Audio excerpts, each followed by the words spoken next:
后来继续要来看的是南投水里的大管水力发电厂，伫10月初5的早起8点外，山坡顶一条送水的大水管熊熊爆破，大量的清水灌出来，甲山坡的沙土、石头啊，拢冲落来。这个山骹电厂的道路是安尼路长长，好哩加载，无人受伤。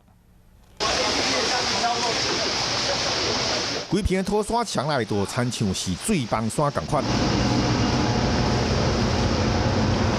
这是大管水力电厂附近的道路，咱来甲看，规条路拢囤满土沙，人甲车完全拢袂得过，都好亲像是风台来同款。连厂区内底汽车都拢用要去土沙抢去，为啥物无落雨，煞会出现土石流呢？原来伫个电厂山顶有一条大水管，伫个10月初5早起8点外突然间爆开，大江的清水都对遮下出来。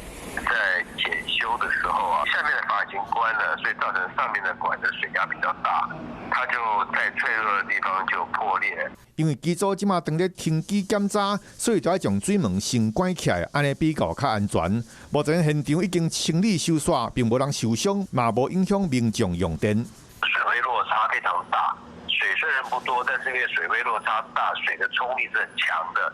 台电表示，破起的水管因为有卡漏，打等要换，就发生这件意外。